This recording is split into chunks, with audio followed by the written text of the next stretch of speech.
Good evening. Welcome to the Kent City Council meeting for October 20th, 2020. I would like to remind everyone that this is a remote meeting due to the COVID-19 order by the governor. A live broadcast of this meeting is available on Kent TV 21, as well as our City of Kent Facebook page and our YouTube channel, which is Kent TV 21. There is also a call-in option available for this evening's meeting. With that, Kim, would you please call the roll? Thank you, Madam Mayor. Mayor Ralph. Here. Council President Troutner. Here. Councilmember Boyce. Here. Councilmember Fincher. Here. Councilmember Core. Here. Councilmember Larmer. Here. Councilmember Michaud. Here. Councilmember Thomas. Here. Thank you. All right, thank you, Kim. Moving on, item number 3 is the approval of the agenda. Are there any changes from council, administration, or staff? None from administration or staff this evening. All right, thank you. So seeing no changes, a motion would be in order to approve our agenda. Madam Mayor, I move to approve the agenda. Second. Okay, there's a motion and a second. All those in favor? Aye. Opposed?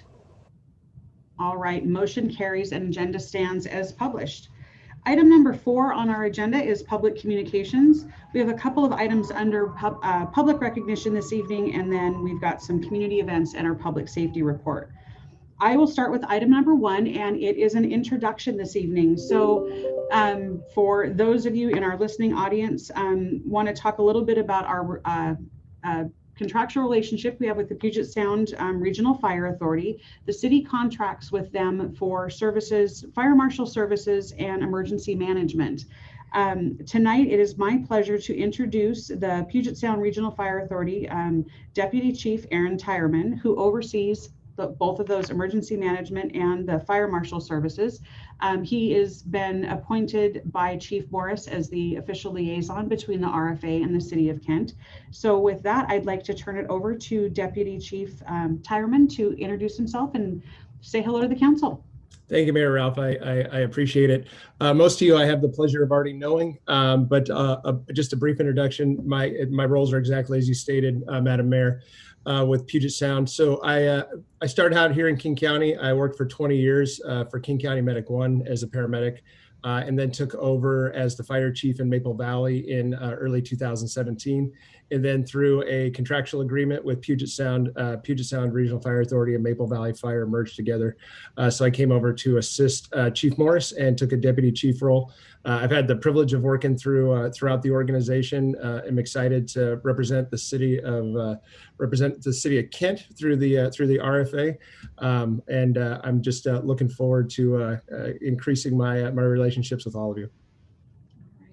Well, welcome to your new role. Looking forward to working closely with you through the process.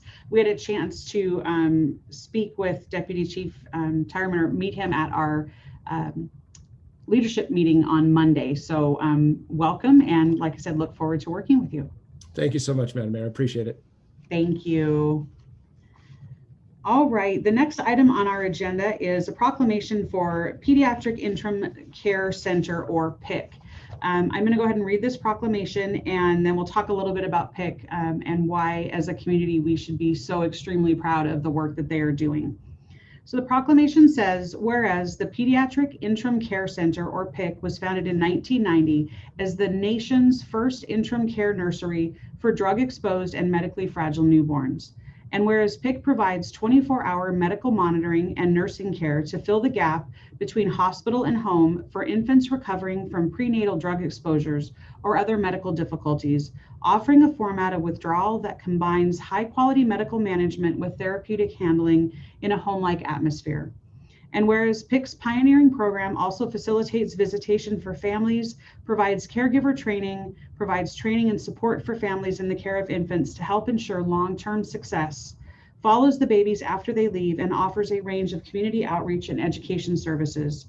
And whereas our community confronts a crisis of addiction to opioids and other drugs, and PIC is the only center providing transitional care for prenatally exposed infants throughout Washington state. And whereas PIC's model program has given more than 3,200 infants a safe and healthy start in life. And whereas PIC celebrated its 30th birthday on October 1st, 2020, now therefore I, Dana Ralph, Mayor of Kent, do hereby proclaim October 2020 as Pediatric Interim Care Center Month in Kent, Washington, and call upon the people of Kent to recognize the good work PIC has done in our city and throughout the region for our smallest and most fragile residents. I will tell you, if you don't know about the work that PIC does, that's a high level overview, and it's pretty amazing things. So we've got babies that are born addicted to drugs. And prior to the opening of the center, there was not any place for them to safely withdraw and start their life out healthy. The Barbaras that started, the two nurses that started PIC back in 1990 recognized this need. And unfortunately, the need has continued to grow.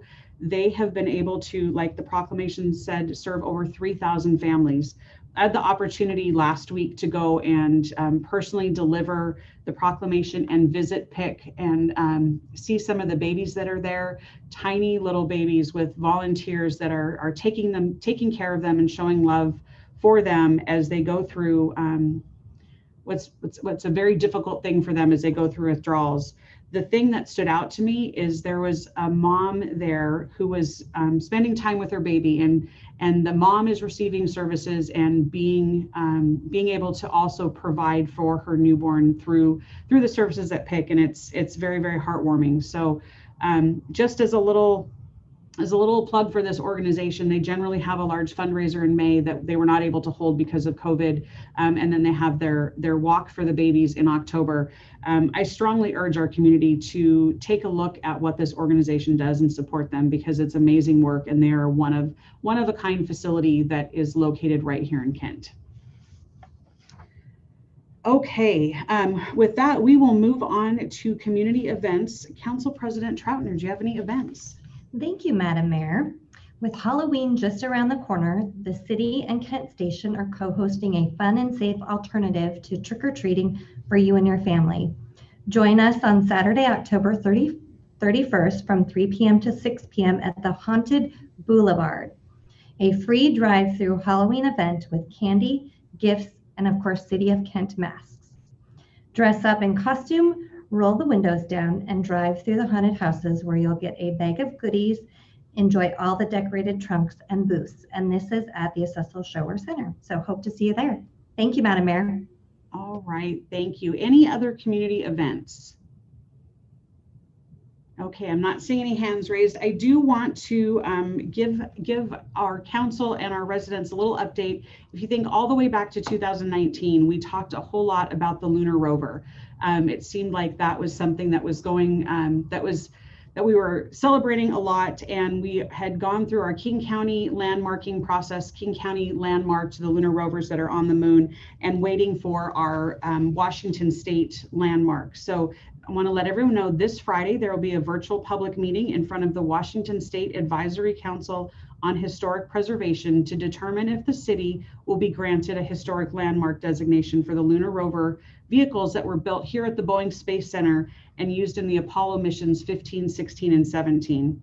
Like I said, we've already got our county designation, and we're hoping that the state will give us a designation. The vehicles are still on the moon, and this project is really a way for us to share and educate the mark that Kent made on space exploration and the input that we still have today in the world of space travel and moon exploration. So if we're successful on Friday, fingers crossed, I have every bit of faith in our team that we will be successful. Washington will become the third state in the country to list lunar objects on their historic register. So really excited about that opportunity on Friday.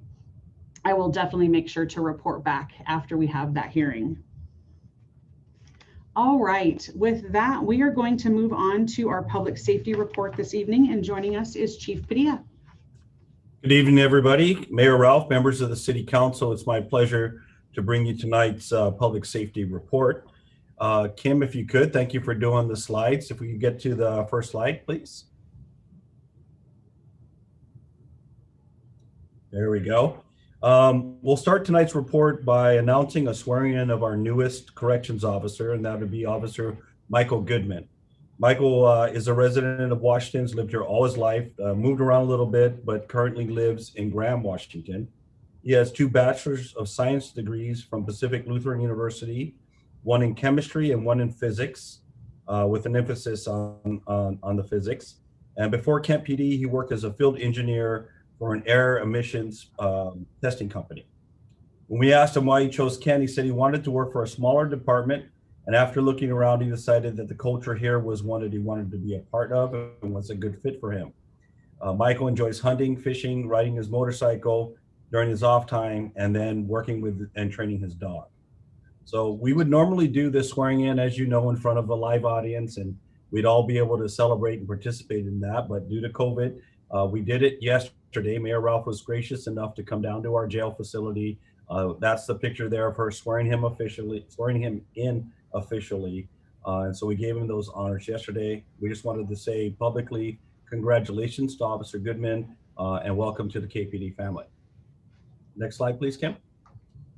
Next up, we do have a life-saving award to bestow this evening on Officer Joe Mello. You may recognize Joe from being up in front of you at least twice prior.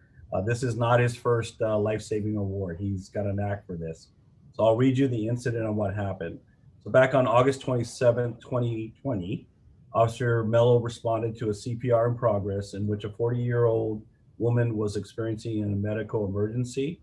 She was unconscious and not breathing. Her family was attempting CPR when they called 911. He arrived. He immediately got to work on trying to save her, performing CPR.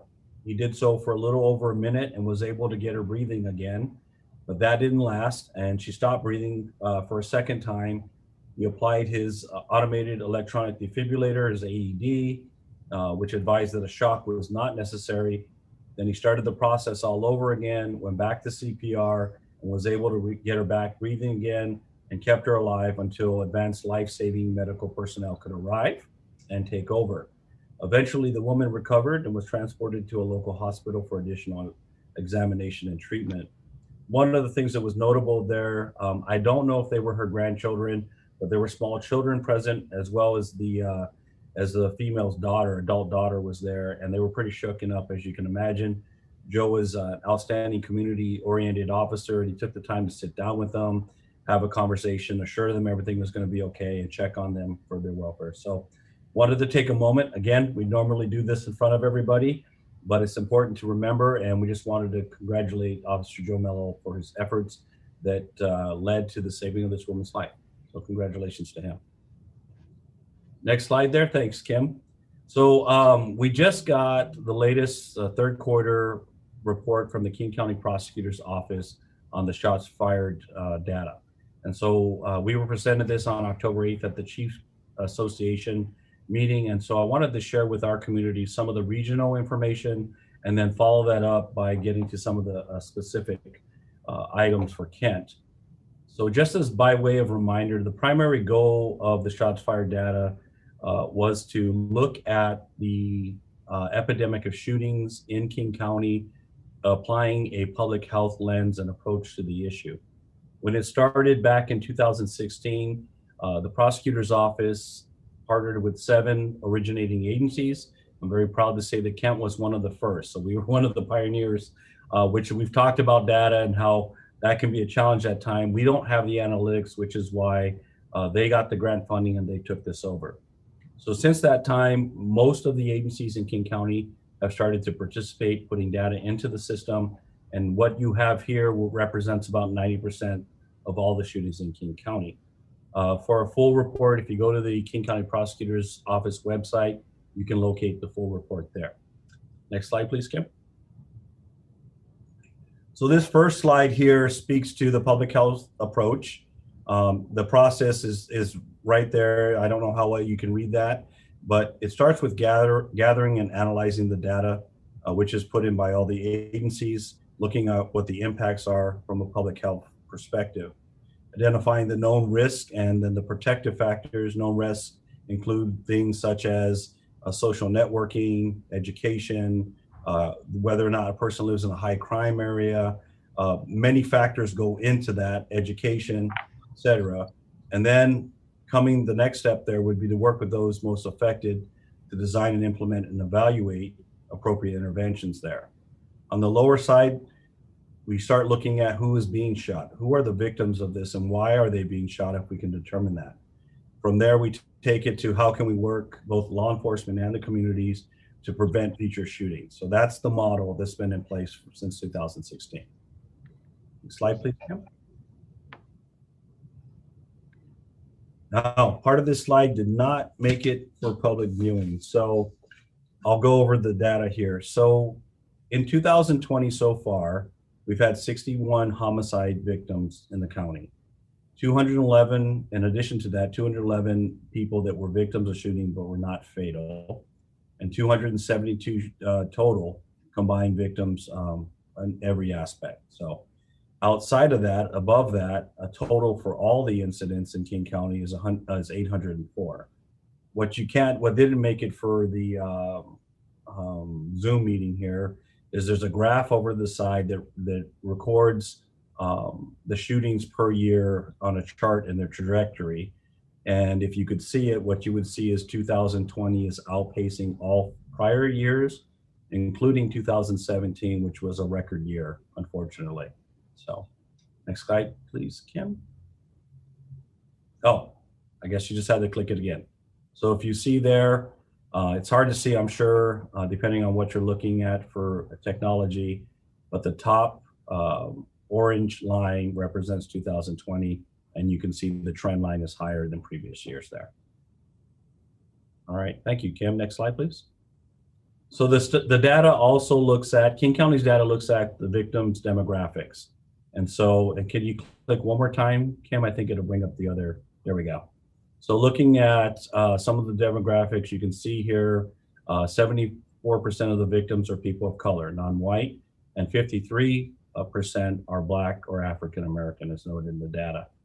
The age ranges, 41% of the victims are under the age of 25, and 30% are between the ages of 18 and 25. Let's break down. And that's nothing new. That is pretty consistent year in and year out. Next slide, please. So we're looking at some of the impacts, unequal burden of firearm violence.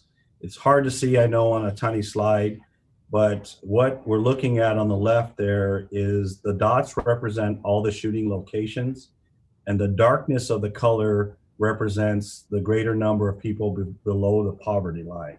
So if you look, you can see there's a lot of correlation where the locations and victims of the shootings are and where there are socioeconomic issues in those communities.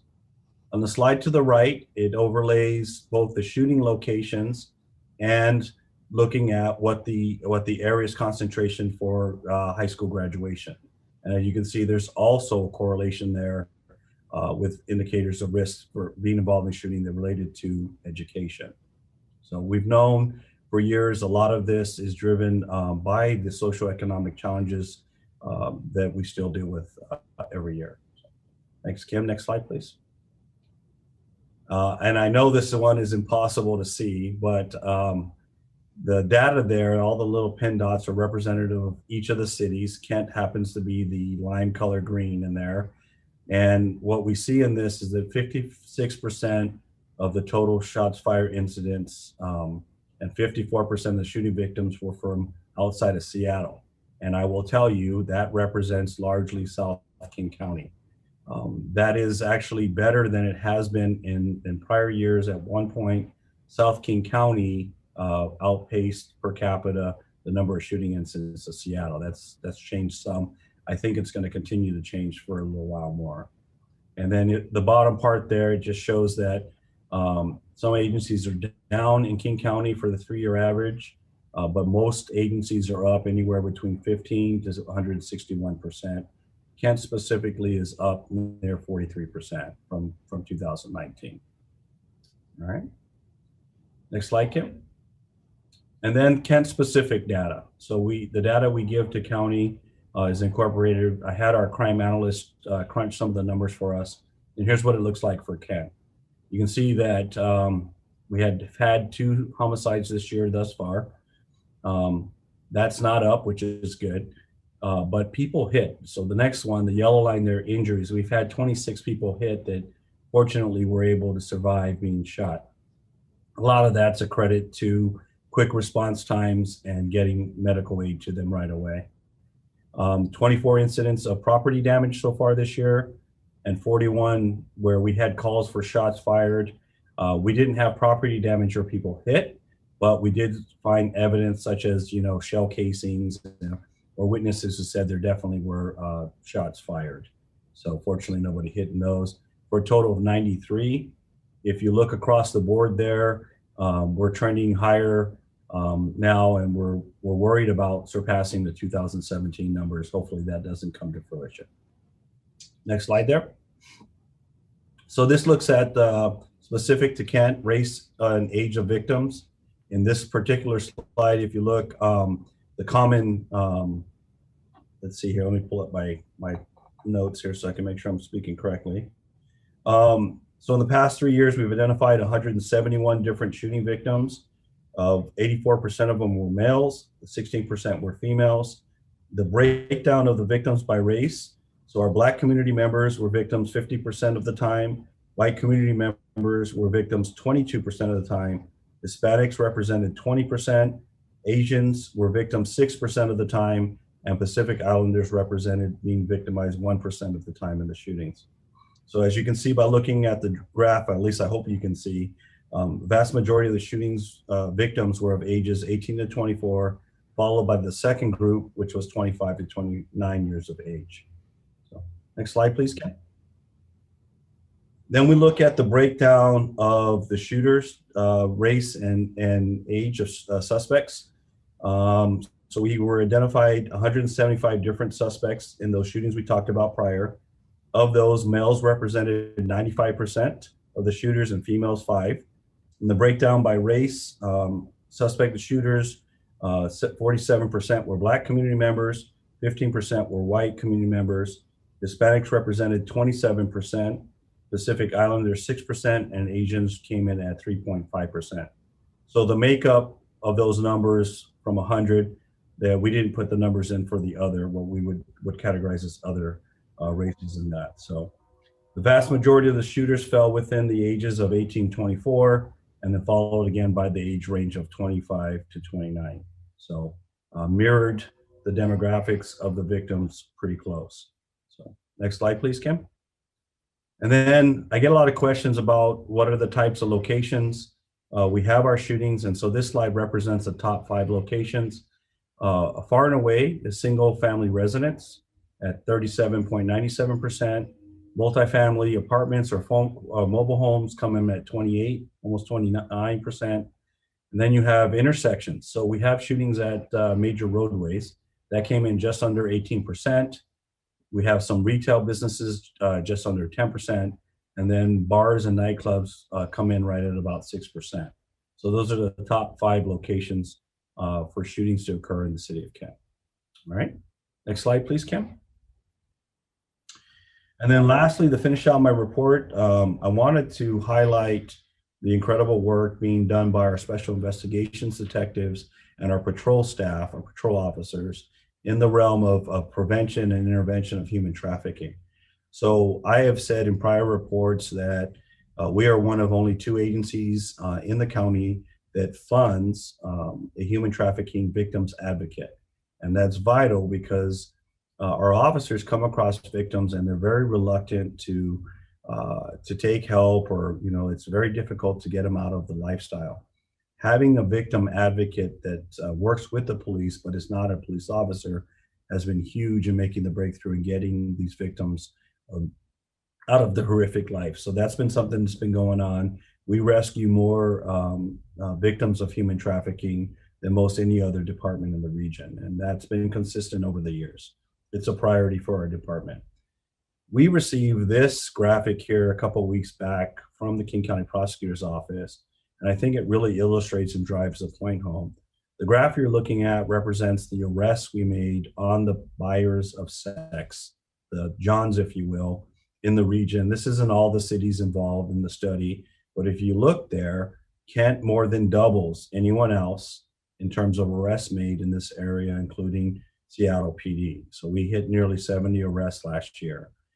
And so while that indicates that we still have a lot of work to do, I feel very good in that what it represents is that in Kent, we are going after the Johns and we are bringing them to justice and doing all we can to rescue the victims.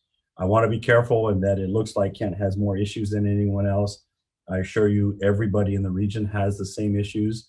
We just really make this a priority, and our detectives do a great job prosecuting these cases. So next slide, please, Kim. And Mayor, that concludes my report. And if there's any questions, I'll be happy to take them. All right, thank you, Chief. Council, any questions for the Chief? Councilmember Boyce. Thank you, Madam Mayor. Chief, we look at the human trafficking, which is seen to be pretty huge. What percentage of your force spend time on that particular crime there? Do you know? So percentage-wise, I can give you straight numbers. So we have 5 investigators, detectives, and a sergeant assigned to our special investigations unit. Now, they don't just do human trafficking. They're the group that also does narcotics investigations. They'll do gang intervention.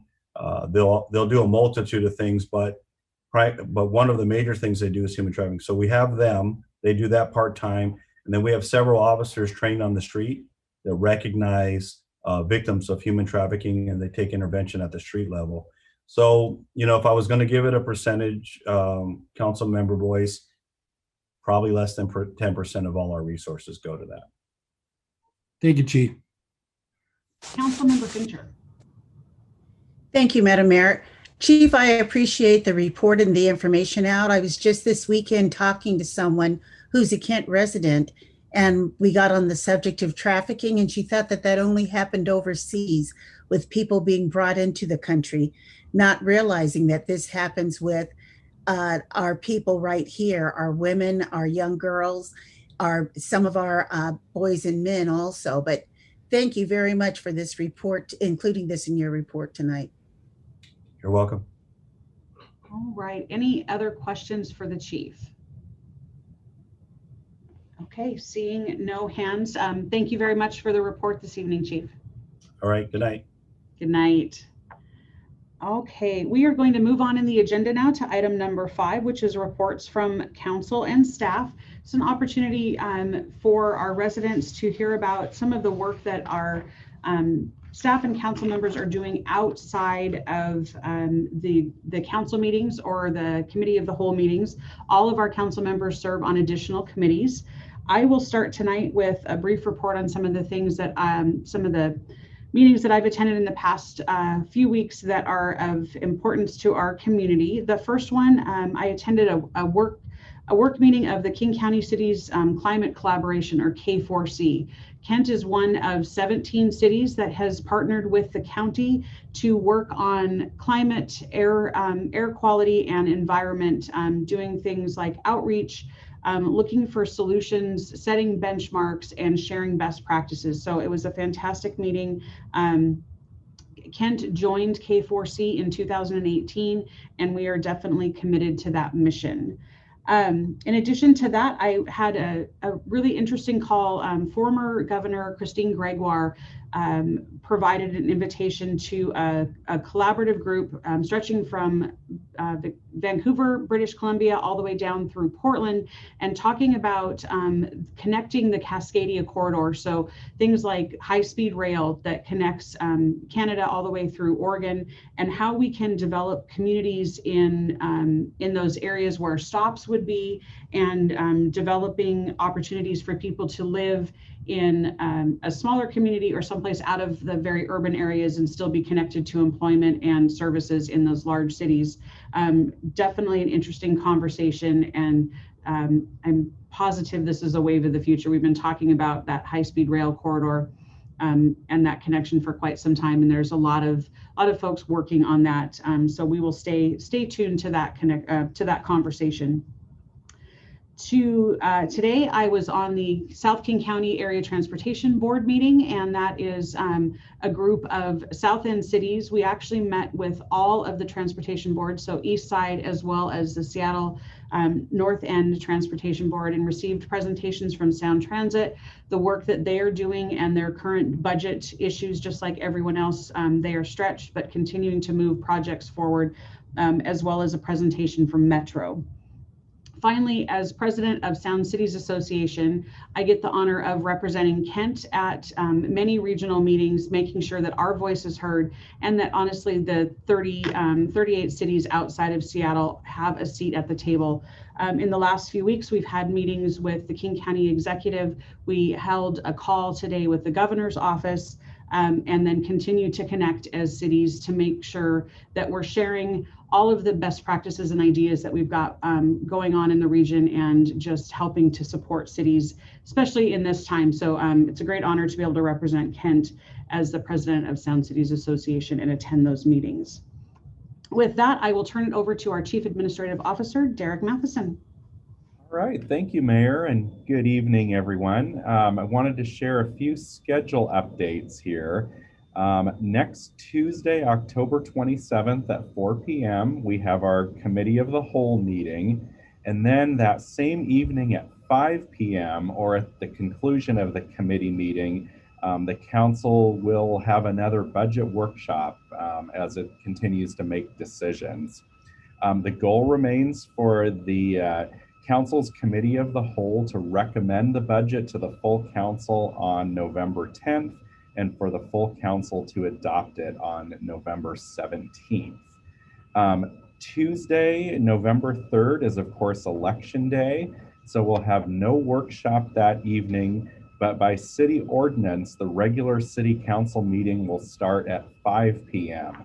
And that's the next opportunity for public comment and general public comment on the budget. So definitely take note of that different start time if you are interested. The rest of my report is in your packet this evening, and we have no executive session. So thank you. All right, thank you, Derek. Council President Troutner. Thank you, Madam Mayor.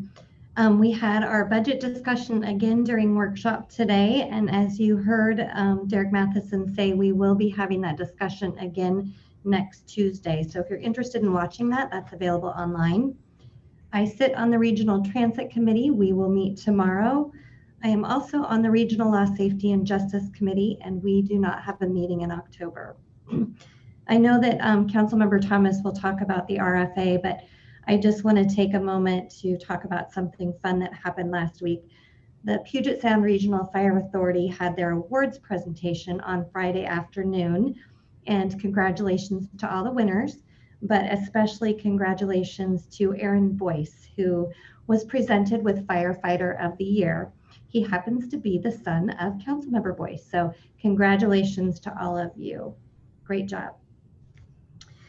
I will now turn to my colleagues to see what they have been up to, and if we were sitting on the dais, I would look to my left and start first with Councilmember Michaud.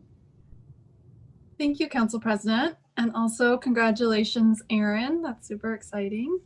Okay, I serve on the Human Services Commission, and at our last meeting, we talked about all of the great things that are happening in Kent surrounding COVID. I know that sounds weird, but the community is really stepping up and doing a lot of things for each other.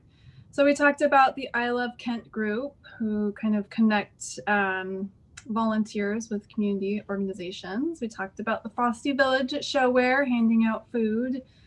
Also the staff at the Senior Center, they continue to work with Meals on Wheels. They hand out those meals. They also did a flu clinic this past Friday.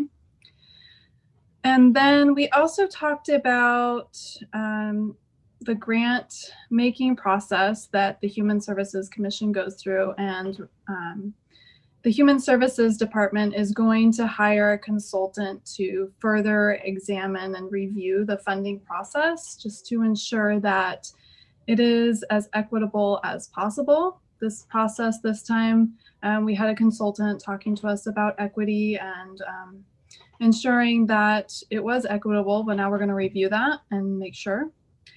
And then I also serve on the Regional Water Quality Committee. And we again talked about nutrient management for those wastewater treatment plants. This time we got a report from the Department of Ecology, so just hearing their point of view on why we need to reduce the amount of nitrogen at our wastewater treatment plants. And then we also got a long briefing on asset management for those water treatment plants. So exciting stuff, but I'm happy to do it. That's all I have. Thank you so much, Councilmember Michaud. Councilmember Kaur. Thank you. I serve on King County Domestic Violence Initiative Task Force, a Growth Management Planning Council, and serve as the chair for Puget Sound Clean Air Agency Advisory Council. All those three committees have not met yet. I also serve on AWC's Equity Work Group. We're having our meeting tomorrow morning. I did attend K4C meeting that Mayor has mentioned, and I was also on the call this morning with SCA with the governor's office related to COVID response. So I will have more updates for you hopefully in upcoming meetings. Thank you. Thank you, Councilmember Kaur. Councilmember Larmer. Thank you, Council President. I sit on the King County Affordable Housing Committee and also the Aging and Disabilities Advisory Council for King County. And we have not, neither of those have met since my last report at the last meeting. So I will have reports on both those next time. Thank you. Thank you, Councilmember Larmer. Councilmember Boyce. Thank you, Madam President. I serve as the vice chair of the PIC Sound City Association Committee. We had a real quiet meeting, pretty much set a record time in our particular meeting. We did choose a PIC nominating committee. As you guys know, it's been pretty quiet, so there have not been too much change. You this time of the year will be raising a hand and being asked to be on different committees, but for the most part, we're going to keep that quiet just because of COVID. And also, we talked a little about affordable housing sale tax, which we as a city already took action on.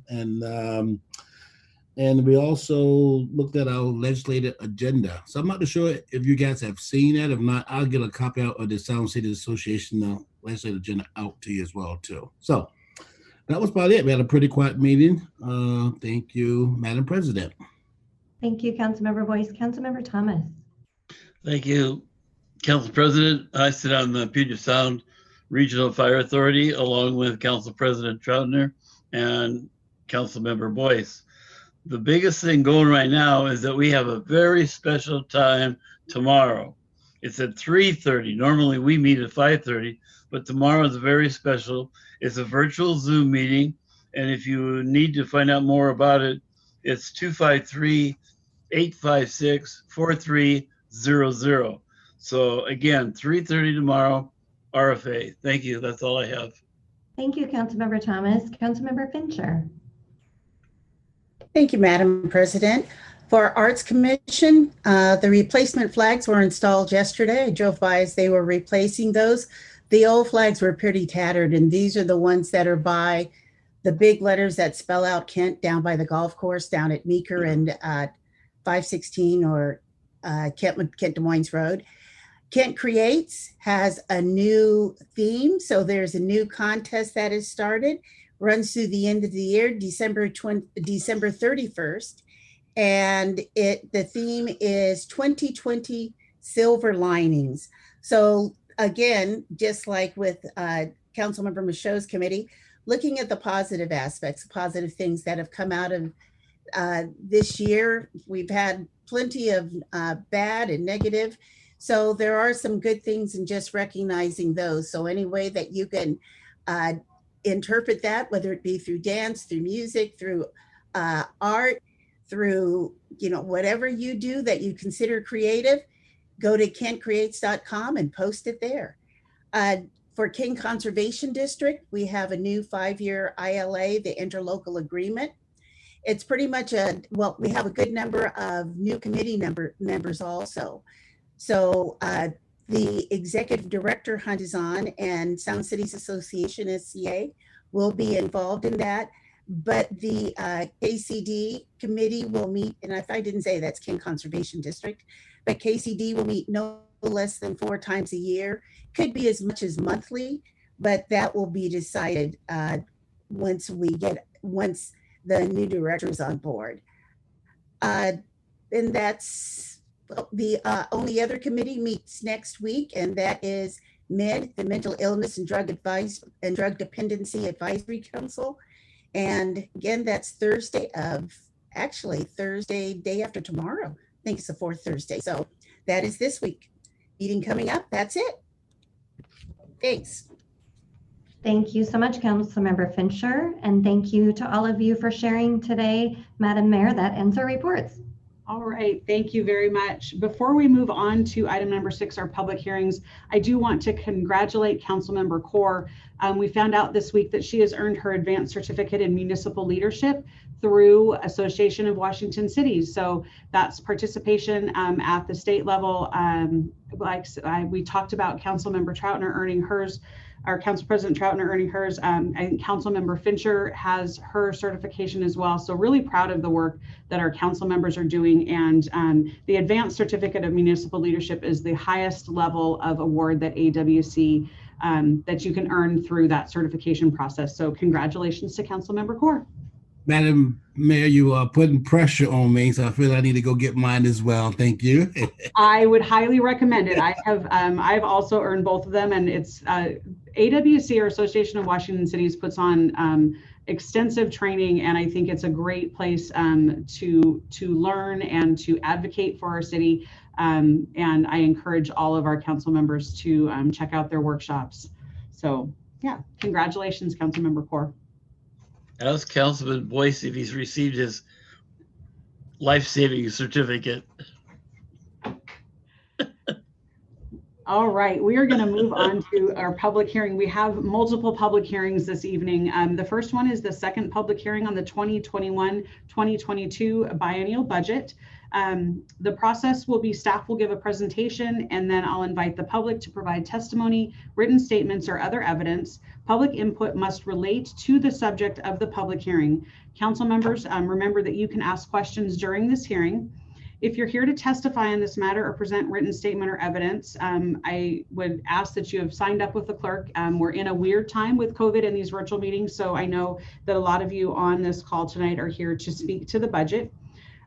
With that, we will go ahead and open the public hearing on the 2021-2022 biennial budget. I would like to ask our Finance Director, Paula Painter, to make the presentation. Good evening, Mayor Ralph, members of City Council. I'm excited to be here tonight to present to you the second public hearing for the 21-22 biennial budget. The mayor submitted her budget to City Council on September 29th, and since then, Council has engaged in several workshops to deliberate on that budget. And what I'd like to do is just kind of go over some of the high-level information related to the budget. Next slide, please.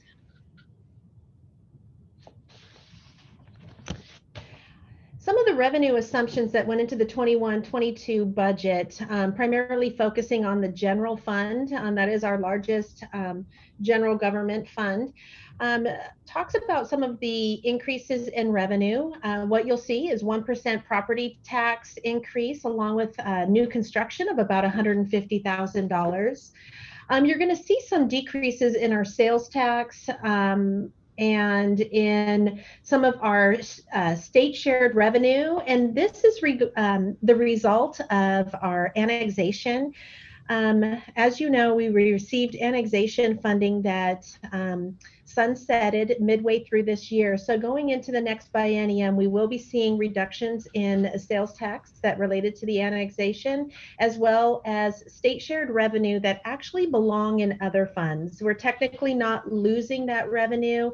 What's happening is fuel tax will shift back into the street fund, and criminal justice sales tax will shift back into the criminal justice fund.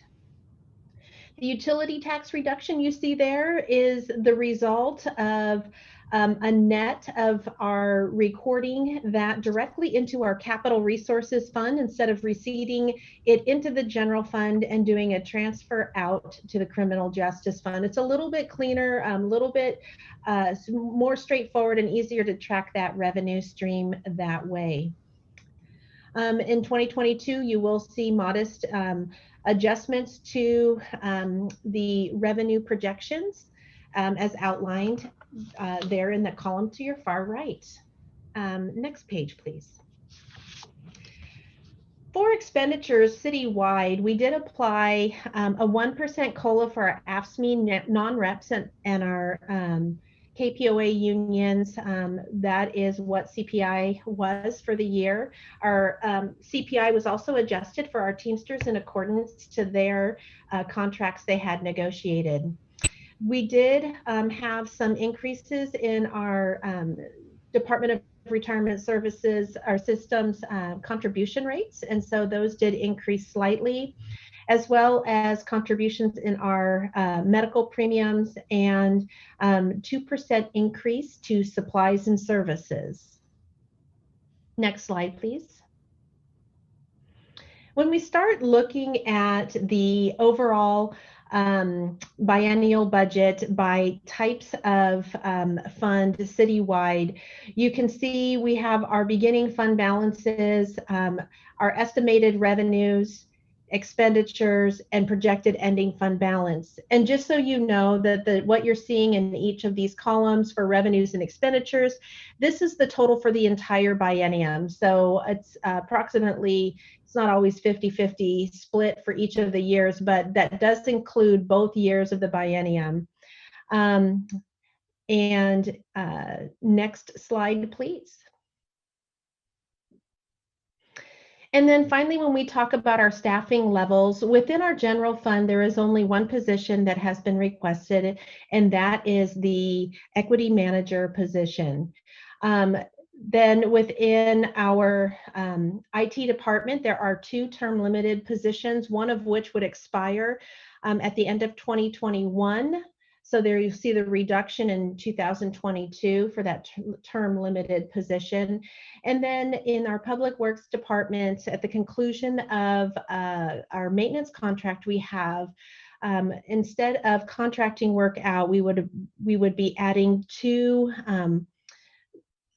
positions in our public works department to be able to maintain our islands and other landscaping. Next slide. And when you begin to look at our staffing levels from 2013 forward per our population, you can see how our staffing numbers per population has been pretty steady, if not decreasing slightly. In 2019, we were at 5.16 per 1,000 population, and now projected to be at 5.4. Next slide, please. So that concludes the high-level presentation on the biennial budget, but I did want you to know that the biennial budget is available on the city's website at kentwa.gov. If you go to City Hall and under Finance, you'll go to Reports and Documents, and you can find that budget there. Thank you. Thank you, Paula. Any questions for Paula before we open it up for public comment? All right, I'm not seeing any hands raised. We are going to go ahead and start with public comment. I do want to assure all the folks that are on this call that between now, if you signed up to speak directly to the budget and public comment, there will be an opportunity to speak. Generally, we have separate sign-up sheets at the front of council chambers, but again, because we are doing this virtually, we are allowing opportunities under both the public hearing as well as under public comment. So we will make sure to get to everyone this evening. Kim, do we have anyone signed up specifically under the public hearing for the budget? Thank you, Madam Mayor. I do have one person that submitted comment that he would like read into the record, and he indicated specifically for this public hearing. Paula, I'm wondering, can you stop sharing your screen? Okay, thank you.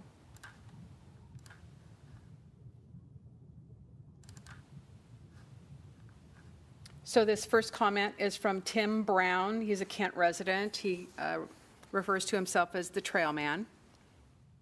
I discovered the forgotten and long neglected Mill Creek Canyon Trail in 2015. In that year, I opened the fragmented trail so it could be hiked from the trailhead in Sars Meadow at Earthworks clear up to Third Bridge, which crosses Smith Mill Creek, close to Southeast 264th Street, where the trail loops back down the canyon. Each year, then, I have worked to fix eroded areas of the trail, to remove the smaller fallen trees that I could handsaw out of the way, to trim overgrown back, and to widen the trail to about 3-foot width. In addition, I wrote Mill Creek Canyon Trail History, Kent's most historic park and its trail, and started the Mill Creek Canyon Trail Facebook group. Both of these were done to share about history of the canyon and its semi-historical sites, so that Kent citizen would better enjoy this hidden gem in the heart of Kent, and to encourage hiking of the trail so they can appreciate the clean air and rugged beauty found there.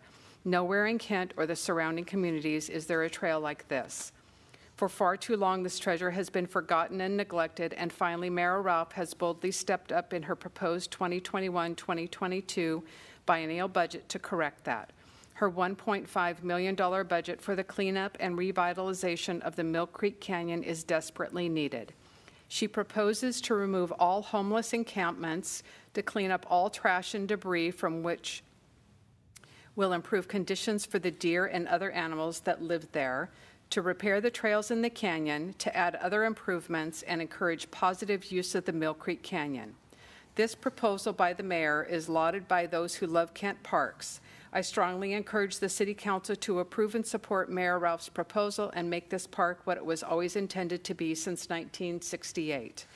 Now, in the past, every time there was an economic decline, the Parks Department has taken the large reductions.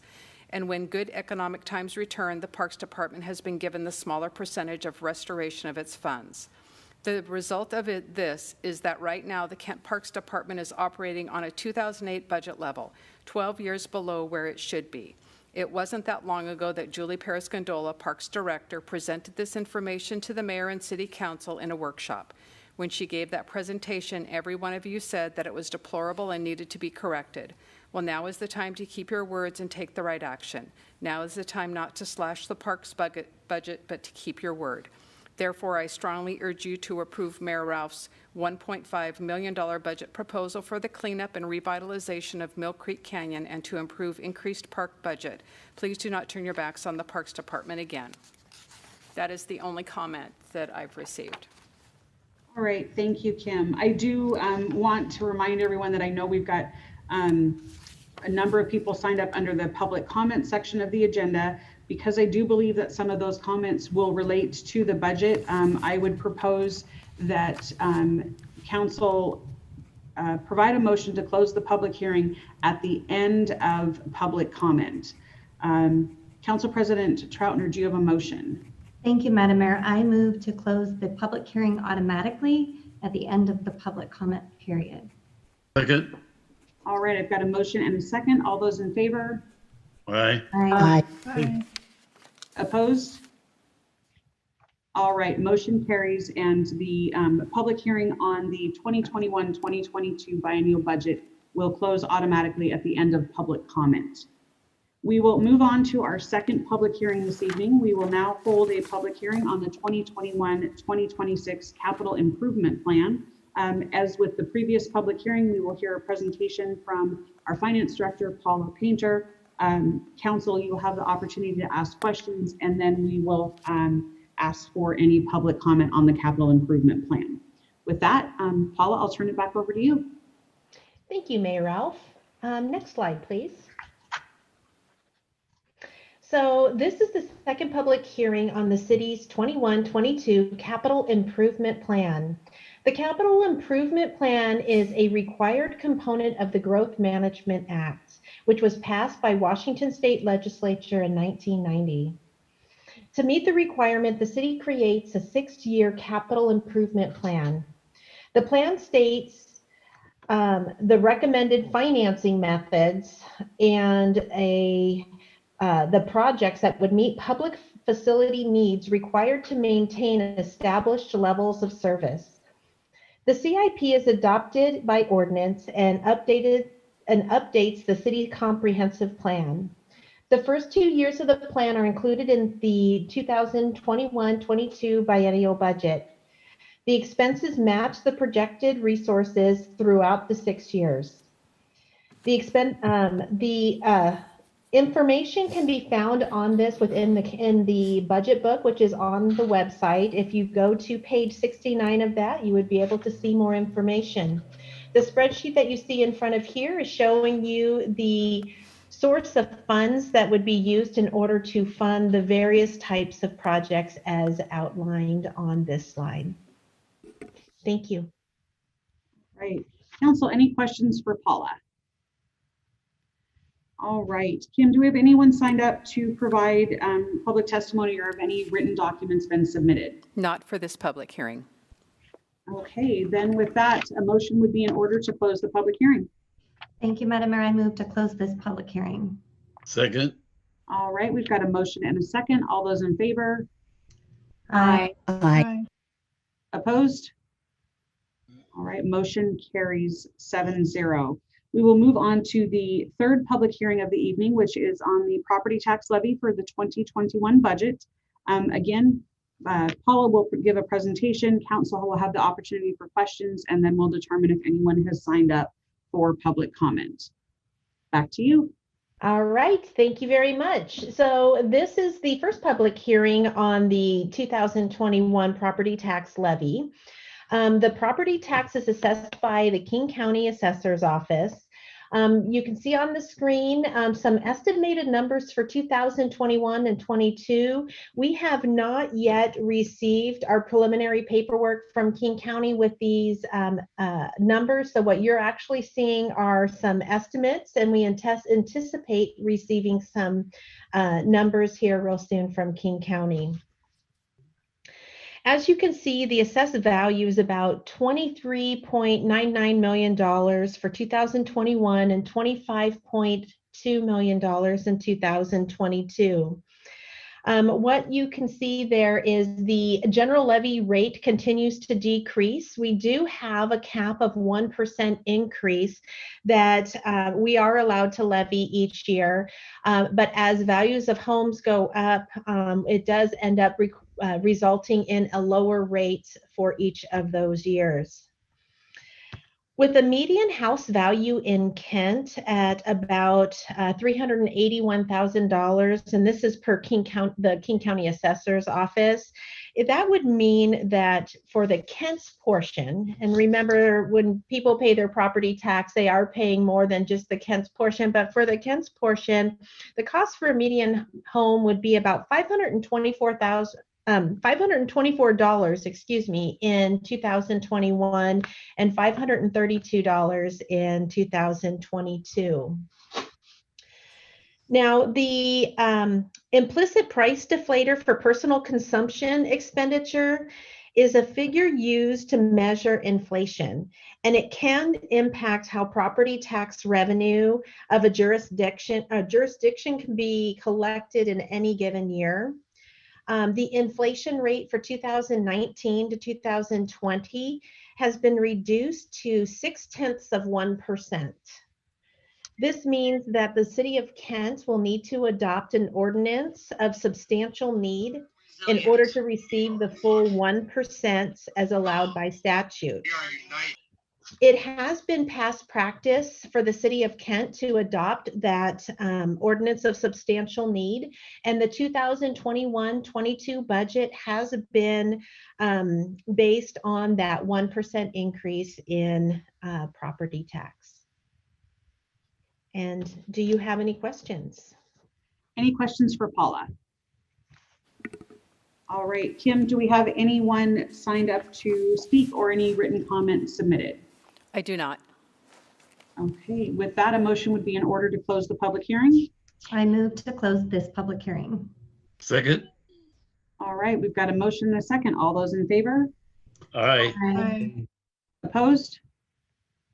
All right, motion carries 7-0. Thank you very much, Paula. We are going to change up our presenters here, and joining us tonight is Haley Bonsteel. We're going to have our public hearing on the comprehensive plan amendment to incorporate school district capital facilities plans into the capital facilities element. That is a mouthful, but Haley's going to make it all make sense for us. Hi there. Thank you. This is Haley Bonsteel, your long-range planning manager. Nice to see everyone. So I don't have any slides today, but just a quick description of what this amendment, the school district capital facilities plans as submitted by the school districts. So as you may know, our city boundaries overlap with 5 different school districts. Those are the Kent School District, of course, Auburn School District, Highline School District, Federal Way School District, and Renton School District, which doesn't tend to submit a capital facilities plan for us because they only overlap with a really small portion.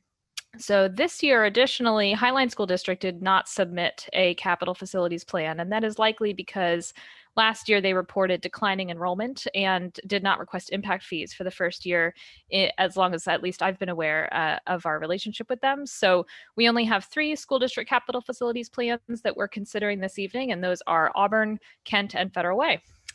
In general, enrollment across the 3 school districts is pretty consistent, maybe a little up, a little down, but in general, it's pretty steady.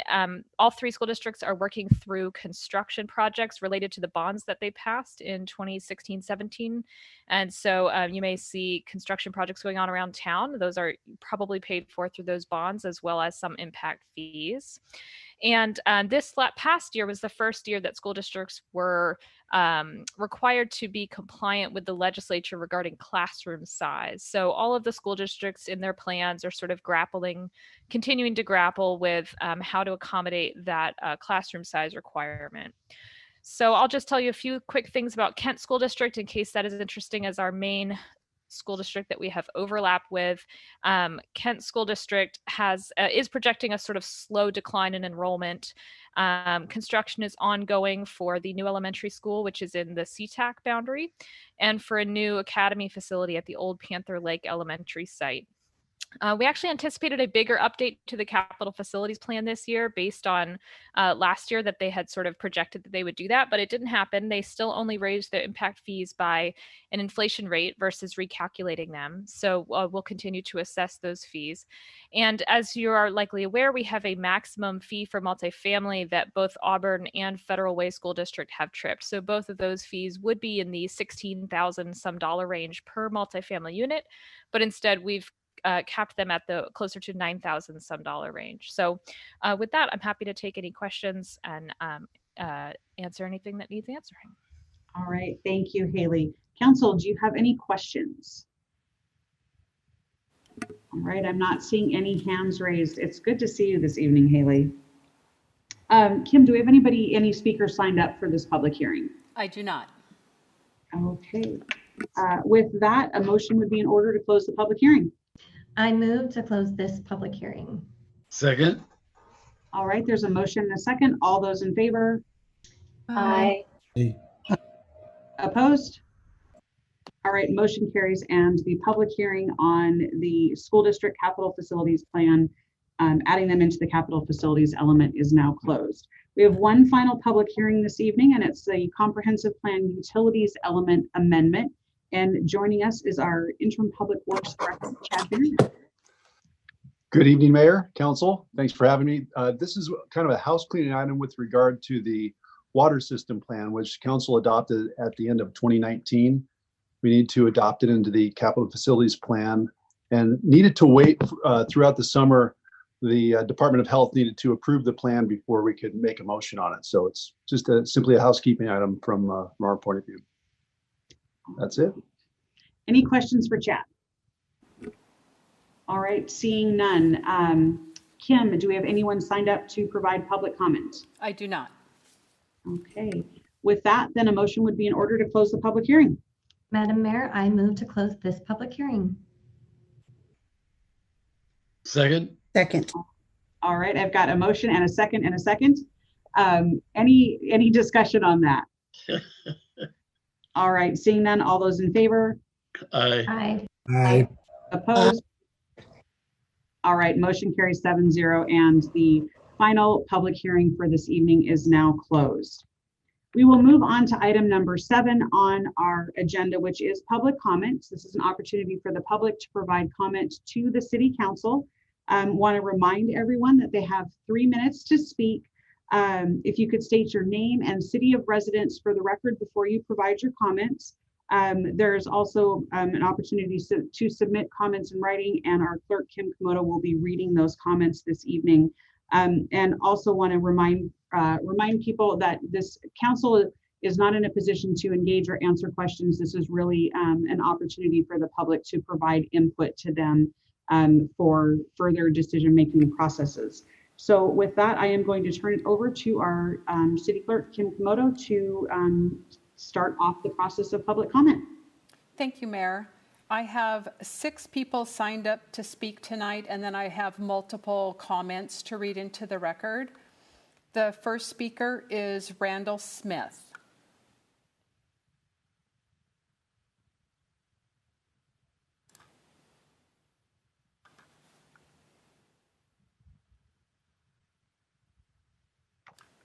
Okay, Mr. Smith, if you'd like to unmute yourself and go ahead and begin with your comment. One moment. Can you hear me? Yep, now we can. Okay. Good evening, Madam Mayor and City Council. I'm here tonight to speak on the issue of not defunding our police department. Our family has lived in Kent for over 30 years. We own a business and several properties in downtown Kent and on the East Hill. What I'd like to say, I've watched our city grow through with various cultures moving into our city. I've also watched our police department deal with a shortage of officers. I feel that in no way should we consider any reduction in staff, unlike the other cities. For me and my family, we'd like to see an increase in staffing for our officers. When I make a phone call, it's usually a serious issue going on, and they respond really quickly. Our city in its own share of bad situations, and having sort of a reduction in our police force could and will result in the loss and protection for our citizens and our police department. So I'm going to make it really quick and just say, right now, I feel that we have a great city council, a great mayor, and just an outstanding police chief. So I'm going to say at the utmost right now, I have confidence in our city leaders to make the decision. We will put safety first and not give in to what seems to be the norm of other cities to defund their police departments. I wish that we would just keep our officers and bring on some more. Safety is important. Our city's growing. We're no longer a small city. We're a big city.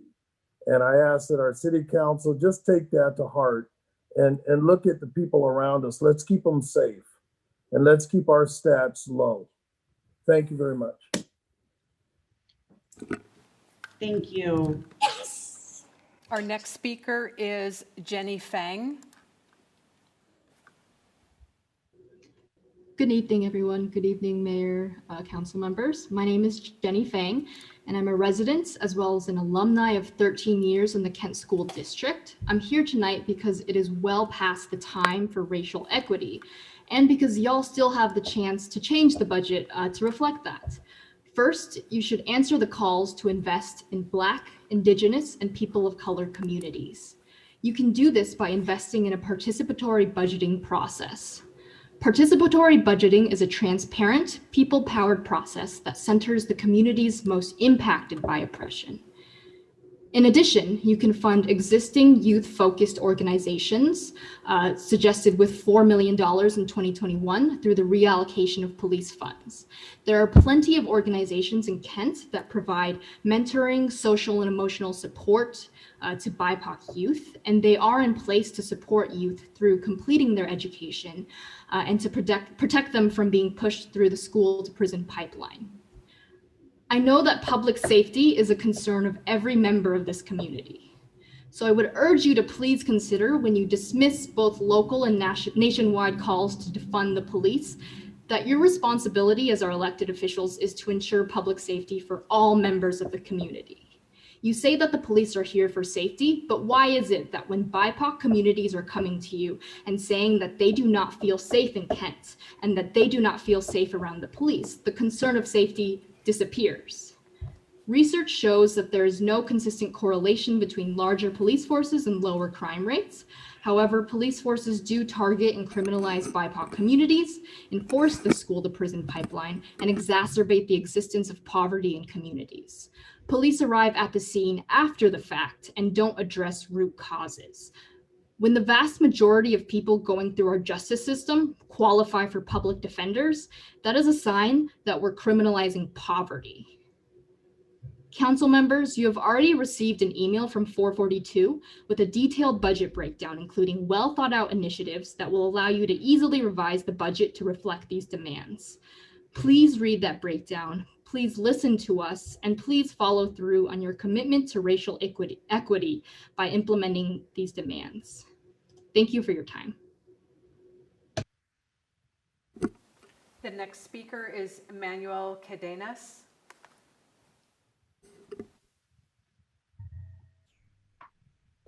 Good evening to my constituents, City Council members, and Mayor Ralph.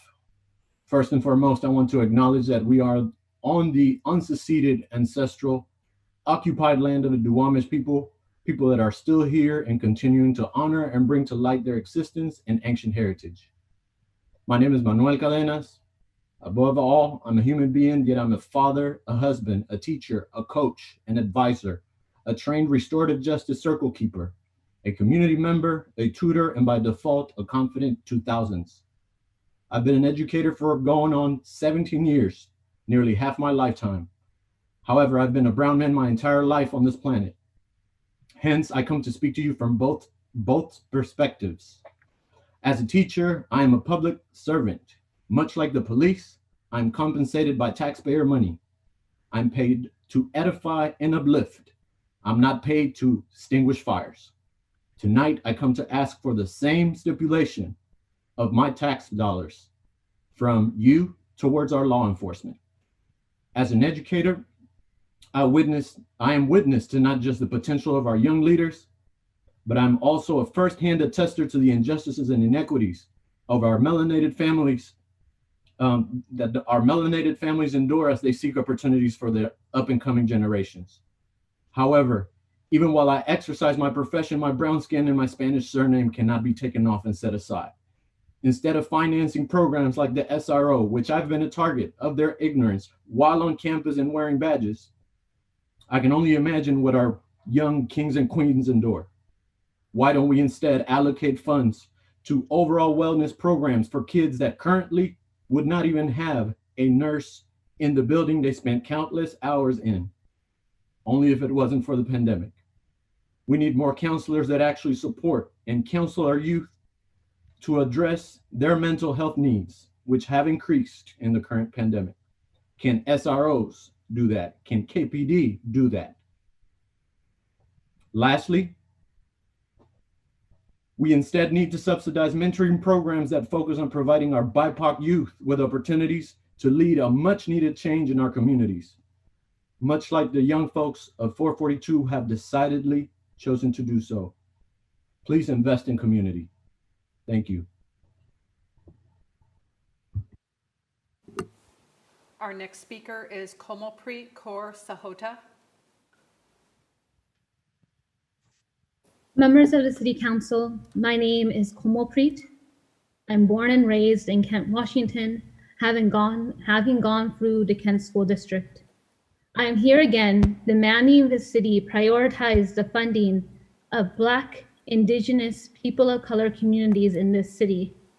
Communities that you so often use to hype up the city on social media and in public statements. The BIPOC youth of this city are tired of being used as a highlight of the city when the city does not listen to us. We are not your tokens. We demand that you listen. We have sent each of you a detailed proposal to promote true racial equity in the city budget. And yet, based on the last council workshop on the budget, This proposal has not in any way been enacted in the budget. We demand this change. We demand that these demands be met in the budget.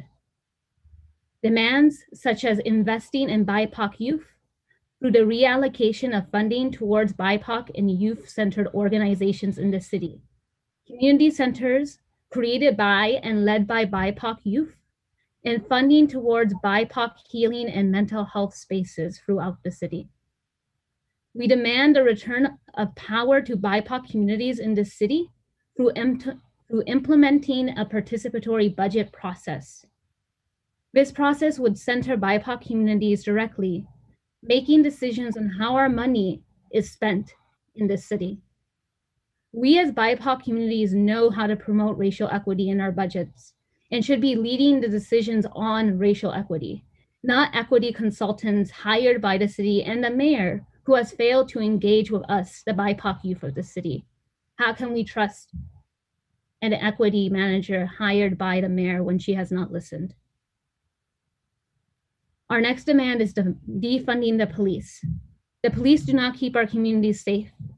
Chief Padilla was quick to name the disparity in shootings in King County, but Black youth are disproportionately impacted by shootings, but fails to mention the ways in which the police disproportionately violently target Black youth in the city, in the state, and throughout the country. We demand the reallocation of police budgeting towards our communities. We demand SROs out of our schools. We should not have to be constantly police in our city, in our day-to-day lives.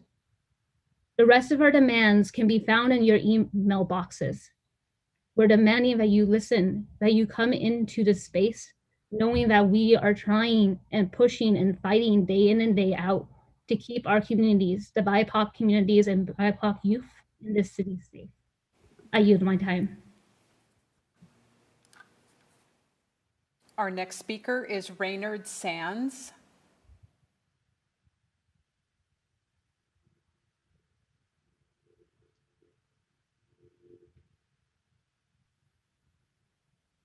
Hello, I don't know if you can hear me. We can. Hello, good evening, Mayor and City Council members. You know, I'm totally opposed about defunding our police department. And, you know, it's very offensive. Listen to these personal attacks to the mayor and his council members. You know, I'm African-American. I love the city of Kent. And I believe a lot of these people that are talking about defunding the police department, they have their own agenda. And that agenda is to make the communities unsafe, make the neighborhoods unsafe. And part of the stuff they speak is not the truth. Anytime you take something and you buy, you know, you partially paint it with your glasses, you can always make it look like someone else is the bad guy. I believe we need to take responsibility, stop people, come together and do what's right. I mean, whoever thought in 2020, we be saying the police is our enemy. In a lot of these communities, same as I grew up in Southeast DC and Baltimore, Maryland, we were trained that the police was our enemy. That was a lie. And then that lie continued to be passed on from generation to generation. It's time for us in our community as Black people and people of color to take responsibility for what we perpetrate in our children also. We help to push that hate in our community. It's time for us to start honoring the men and women that put their lives on the line every day, constantly putting themselves on the line to bring safety to the community. One of the reasons we have a lot of the stuff going in the Black community is because we train our children that the police is the enemy. They are not the enemy. That's a lie that continue to be pushed in our community. These people work hard. They are family members. They are husbands. They are wives. They daughters. They children. They children also, and they care about the community. I mean, I look at some of the stuff that's going on in all of these cities where they defund the police department. Crime has increased. Murder has increased. Home invasion has increased. And where are these people who say to defund the police? They're not there to help these businesses to start back up. They're not there to help the community to get back together. They come to destroy. They're not there to build. They're there to destroy. And any person who knows, I was a man from the military. The first line of defense for our city is our police department. Yeah, we may have problems, but we don't point the fingers and tear down. We build up, we work together. And those who don't want to work together come in with their demands and saying what you need to do and what you don't need to do. That's because their heart really is not concerned about working together, but they perpetrate race to divide us. We are people who are supposed to work together, love together, forgive together, pray together, and help to build, not to divide. And these people that speak about defunding the police, they have a mission, and that mission is to tear down and divide our city. So why not come together, make our police department strong, make the people in our community strong. And the one way we do that is give honor where honor due, and honor is into the men and women that wear that uniform. Thank you for my time. The last speaker we have tonight is David Wilson.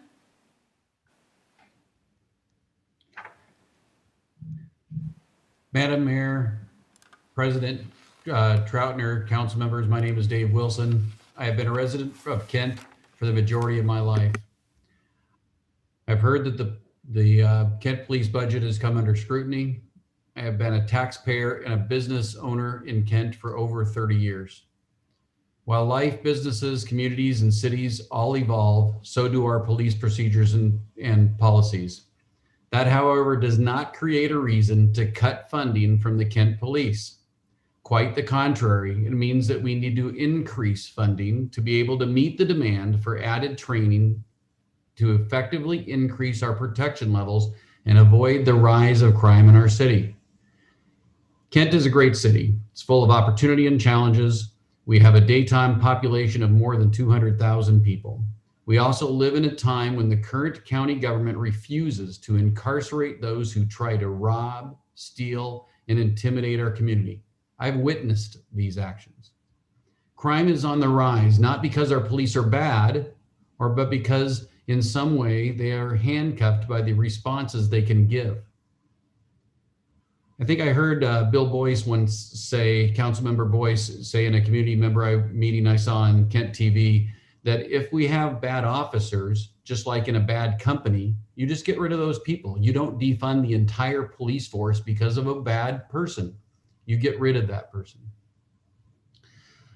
So my ask is this: please give our police the tools that they need and the manpower required to keep us all safe. Do not defund them, allowing the criminals to win, and like Seattle, take over in a manner that has seen many Seattle businesses close their door, over 400. Defunding will decrease business activity, decrease tax revenue, and decrease the quality of life in Kent. I'm begging you, please do not let these people with their agenda influence you. Please do not decrease police funding. Thank you.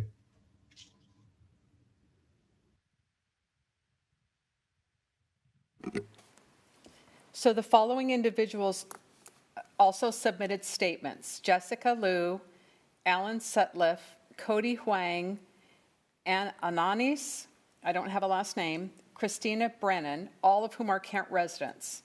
Each of these individuals included in their statements the following list of demands of the group of 442. Allocate the funding proposed for an equity manager toward the development of a fully independent and fully funded participatory budgeting process so that we can have control of how our money is spent. Defund the Kent Police Department by $22.7 million, 50%. Demilitarize Kent PD and cut ties between Kent PD and the Kent School District. Do not invest another $864,000 into new police vehicles. Develop a fair, public, and independent review process of police killings and police brutality. Fund existing youth-focused organizations with $4 million in 2021 through the reallocation of police funds.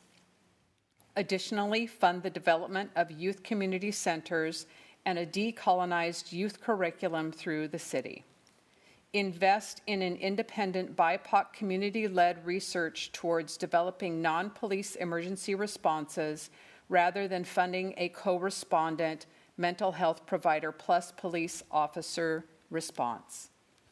Defund the cleaning of homeless encampments in the city. Instead, invest in community-based solutions to homelessness. invest in healing and mental health resources. These individuals, they made the following statements in addition to the above list of demands. Jessica Liu said, "Over the past month, we have seen you speak of supporting racial equity in the city of Kent, yet fail to address the concerns of Black, Indigenous, people of color communities. As you discuss and decide how our money will be spent in the upcoming year, we demand that you take action towards racial equity by supporting the demands of BIPOC youth in this city. The budget proposed by the mayor fails to truly support racial equity, lacking tangible, community-based solutions to the systematic issues of racism and white supremacy." Ellen Sutliff said, "I have been a Kent resident for over 15 years. Our family moved to Kent so our children could attend Kent schools and live in the community that was diverse as the world itself. Both have now graduated from Kent Meridian High School.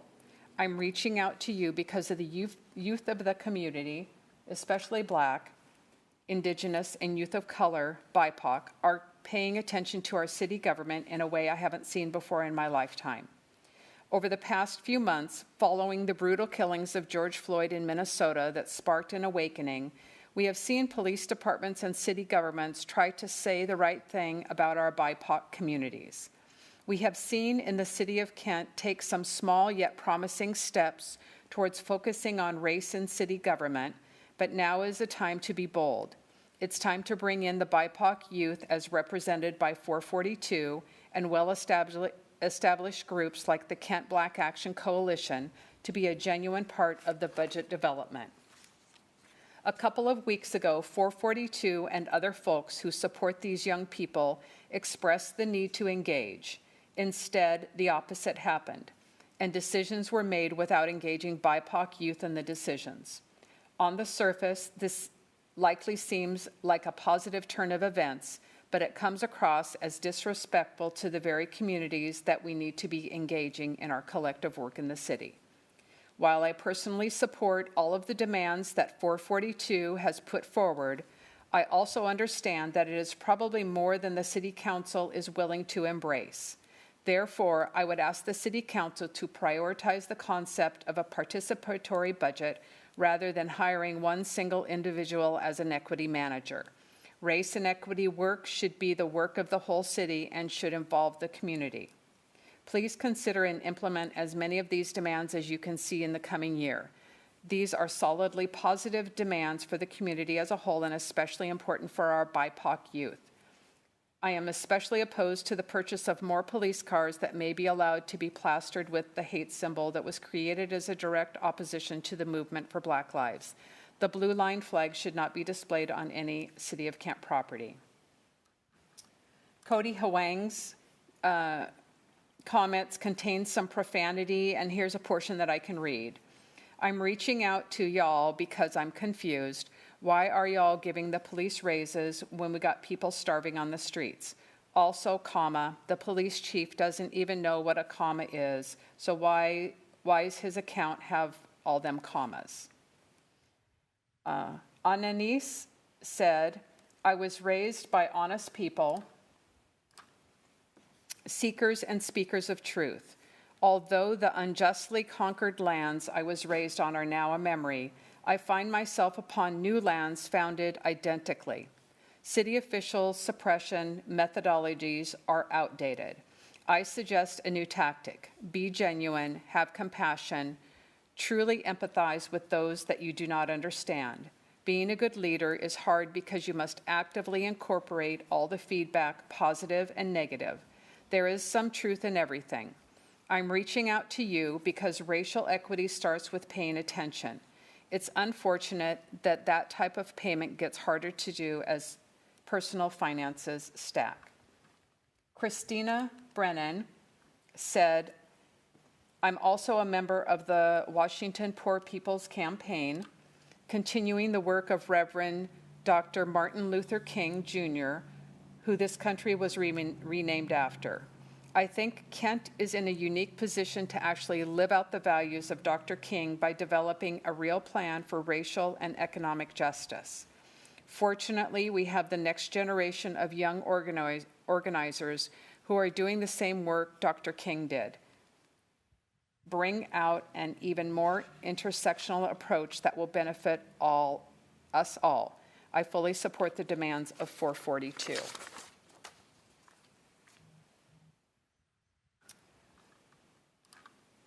This comment was received from Kenneth Gundrum, a resident of Kent. I'm appalled and saddened the city even considered the depletion of the Kent Police Department. The city already has 54.4% less police officers than the national average. That being said, Kent's crime rate is 89.9% higher than the national average, if anything. I think we need to add more police officers. Tom and Julie Orisman are Kent residents and submitted the following comment. There is a growing movement across the country demanding that police be defunded. How will peace be maintained? Who will show up when there are situations that ordinarily require police presence? Are people taking this stance because of a few bad apples? Rather than condemn the whole system, bad cops must be disciplined, fired, or arrested. Officials who promote or allow bad police practices should be removed from their jobs. Don't paint the 800,000 plus in law enforcement with the same brush. Unfortunately, there are some policymakers picking up this cause. They might be very sympathetic to the idea, or they might be taking advantage of this movement to help themselves politically. In 2018, there were about 1.2 million violent crimes committed in the United States, according to the FBI. So next time you need someone to come to your aid, who are you going to call? With the ever-expanding Kent population, this makes no sense. Statistics from January 2019 reported that Kent, Federal Way, Tacoma, and Spokane were found to be the least safe out of the 72 Washington cities. Kent crime rates as of 2019 are 91% higher than the national average. In Kent, you have a 1 in 20 chance of becoming a victim of a crime. We will need more police, not fewer. We have to fix something in this broken culture we are now living in, and it is not defunding our police departments. This next comment was received by David and Debbie Heron, Kent residents. My husband and I want to express our strong support for the Kent Police Department and share our deep concern regarding efforts to defund the police. Our police continually deal with unknown situations and are expected to make instant decisions in difficult, potentially life-threatening scenarios. We strongly support policies which develop new tactics, training, and tools that promote effective and evolving police strategies. Reducing the budget for the police department is foolhardily at best. Earmarking additional funding for improvements through training and new policing strategies is the right decision. We have proudly lived in Kent for 30 years and witnessed development and simultaneously enjoyed the increasing diversity of our community. Dave started a successful local business, and I currently coach girls tennis at Kent Meridian High School. We strongly encourage you to support our police with strong financial support. This next comment was received by Alan and Dr. Diane Williams, Kent residents. Please be aware that our family adamantly does not support defunding the Kent Police Department. Kent's crime rate is up, and we very much need an enhanced police force, not a defunded one. The concept is ill-advised at best and begs the question of who we are trying to protect, those that commit crimes or those law-abiding citizens who are preying upon those who thumb their noses at our laws. I am willing to pay more in taxes to increase our Kent Police Department. They are an extremely important part of our community. We fully support them. This next comment was received by Dave Freed, a Kent resident. I want to reach out to the City of Kent and let you know, as a resident and homeowner in the Kent city limits, that I fully support the local police department, and in no way should we reduce or defund the police. They are the protection and support we need for civil and safe society. As a longtime Kent resident, I want to see this city continue to grow and be a strong and vibrant community. I have seen what has happened in Seattle, and I want no part of that type of situation in my home city. This next comment was received by Julie Miller, a Kent resident. I've been a resident of Kent for over 40 years. The Kent police officers maintain law and order. Police officers put their lives on the line every day for us, and now we need to help them and their families. We cannot allow the 442 group create an unsafe environment for our citizens. It's prudent to spend the next 5 years watching Seattle work through their social experiment. Let's gather facts and data and not make emotional decisions affecting over 125,000 people, businesses, and homeowners who call Kent home. This next comment was received by Alexander Brown, a resident of Auburn, a Kent business owner, and the current president of the Kent Sunrise Rotary. As a taxpaying citizen of the Kent community, it deeply saddens and worries me that there are some who wish to defund out Kent PD. Our police force does an outstanding job, and if anything, deserves more support, not less. I've been fortunate enough to have regular communication with some of the Kent PD officers and can safely say the department has nothing but the finest. Please do not defund the Kent Police Department. The second to the last comment that I received was from Mark and Leslie Eskridge, residents of Kent. Across the country, there is a call for defunding the police. This is also happening in Kent. Small but organized and loud groups are attempting to push through an agenda that would cut funding to our police department. This would make every person in Kent less safe. It will not help anyone. It will hurt every group of people who live here. It is time that the quiet majority of voters who do not normally have time for anything beyond working and raising families to be heard. These small groups claim our police are racist, untrained, and target specific groups. These claims are false, but if falsehoods are repeated loud and often enough, then many residents may begin to wonder if they are true. Nothing is further from the truth. The Kent Police Department has consistently proven to be highly trained, eminently qualified, and over-the-top compassionate. These brave people put their lives at risk for all of us every day. Our police are understaffed and work long hours. Despite this, they perform their duties with distinction and without complaint. They have an excellent reputation among other departments in the neighboring cities, small and large. This great city has a world-class police department and is committed to using cutting-edge equipment like body cameras designed to keep themselves accountable. I have never spoken out at a council meeting before, but when good people that we depend on are under attack, I have to say something. We, the majority, will not surrender our freedom to feel safe in our own city. Do not be bullied by radical, organized, aggressive, and small but loud groups bent on removing funding from our police at a time when we need them most. The hardworking but quiet majority will not continue to support members of this council or Kent government who align themselves with these groups. This department has my family's complete support. They are doing a great job for all the citizens of Kent. Thank you, Kent Police. The final comment was submitted by Dave Mitchell, a resident of Kent. I have been a resident of Kent for more than 20 years. I have been a taxpayer and active volunteer in the community. I have served on the Kent Police Department's Diversity Task Force and contributed hundreds of volunteer hours addressing emergency food needs.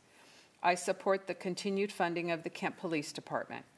I also advocate for racial justice and equity. We all must work together for the betterment of everyone in our community. Mayor, that is all of the written comments that I received. Okay, Kim, thank you very much. And thank you to all of our community members that have taken the time to provide their comments this evening to the council for consideration. All right, we will move on to item number 8 on the agenda, which is the consent calendar. This is a compilation of work that this council has done at the Committee of the Whole meetings over the past several weeks. Is there a motion to approve the consent calendar? Madam Mayor, I move to approve consent calendar items A through G. Second. All right, I've got a motion and a second. All those in favor? Aye. Aye. All right, all those opposed? Motion carries 7-0. The consent calendar is passed. We have no other business this evening, but we do have 2 bids.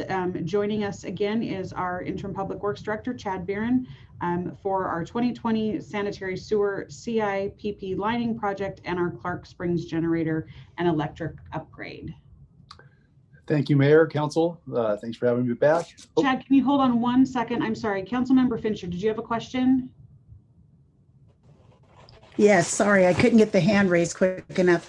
It was just a comment, and I do support, I mean, we just voted and I support that vote, but I do want to just make a comment on our multifamily housing exemption that our council passed. The state is doing some possible work on that, and I just wanted to state that I support having affordable housing included. I use the an apartment complex or housing complex rather that has say 200 units in there. That's only talking about about 10 of those units. And so I think to have 10 of those out of the 200 units priced affordably is going to benefit people who are trying to be lifted out of some out of poverty or out of other circumstances to help lift themselves up and benefit themselves and their families. And I also believe that it is easily done. You don't have to have all the same amenities in every single house. Just like when you're buying a house, you pick out different levels of carpet, of lighting, of countertops. They can do a difference to adjust for the pricing by adding those different types of amenities. So I just wanted to say that, and that I support Brianna's option that she put down in our notes about her druthers. So I just wanted that on the record. Thank you. Thank you, Councilmember Fincher. All right, Chad, back to you. Thanks. 2 bids tonight. First one is the 2020 sanitary sewer CIPP. That's cast in place pipe lining. This is a technology we've talked about with council before. The picture on the right here on the first slide shows it's basically a sock that goes inside existing sewer pipe, sanitary sewer pipe, and it lines it and creates a new pipe surface. So essentially creating a new pipe. So we have a project set up to do work on both East and West Hills, and then a couple locations in the valley. We sent it out for advertisements. We had 2 bidders. However, the two bidders are well-known in the business and have a lot of experience. So we're excited about the bids, and they're about 20% under the engineer's estimate. And so we recommend award. All right, council, any questions? Okay, seeing none, is there a motion regarding the 2020 sanitary sewer CIPP lining project? Yes, Mayor, I move to award the 2020 sanitary sewer CIPP lining project to Interim Technologies LLC in the amount of $551,632.40 and authorize the mayor to sign all necessary documents subject to final terms and conditions acceptable to the city attorney and interim public works director. Second. All right, there's a motion and a second. Any discussion? Okay, seeing none, all those in favor? Aye. Aye. Opposed? All right, motion carries 7-0. Moving on to the second bid of the evening, Clark Springs generator and electrical upgrade. I think this picture tells a lot of the story. We just need to upgrade the systems out there. I know we've talked many times in the past with council that Clark Springs supplies roughly 60% of our water. So it's a resource we want to make sure we get out there. We've had questions in the past from community members about, community members about the amount of resources we put out at Clark Springs and the fuel supply, making sure that we have enough for several days of supply out there in case we have an extreme event. And I want to make sure folks know that these upgrades will include extra gallons of diesel out there to keep things running in the case we have a major event. So again, we had 6 bidders on this job or this project when we advertised. Low bid was 11% below the engineer's estimate, and we recommend award. All right. Any questions for Chad regarding the Clark Springs generator upgrade? All right. I'm not seeing any hands. So with that, a motion would be in order. Madam Mayor, I'd like to make a motion to award Clark Spring Generator Electrical Upgrade Project to Covaco, Inc. in the amount of $1,504,020. And authorize the mayor to sign all necessary documents subject to final term and condition acceptable to the city attorney and the interim public works director. Second. Okay, there's a motion and a second. Any discussion? All right, all those in favor? Aye. Opposed? Aye. All right, motion carries 7-0. Chad, I have to tell you that last picture that popped up on the screen of that little boy in the drinking fountain, that is a wonderful way to end this meeting. Thanks for having that pop up there. We've come to the end of our agenda. I do want to just take a second. We heard Councilmember Michaud talk about all of the great work that's happening in our community around COVID. And I want to send out a huge thank you to all of our volunteers that have literally been keeping our community fed through this pandemic. It's been an amazing coordination of efforts by many, many groups. Cannot say thank you enough to them. And thank you, Councilmember, for highlighting some of that. It's really important to acknowledge that work. With that, we've come to the end of our agenda. So just a reminder, wear your mask, wash your hands, socially distance, stay safe, and have a wonderful week. We are adjourned.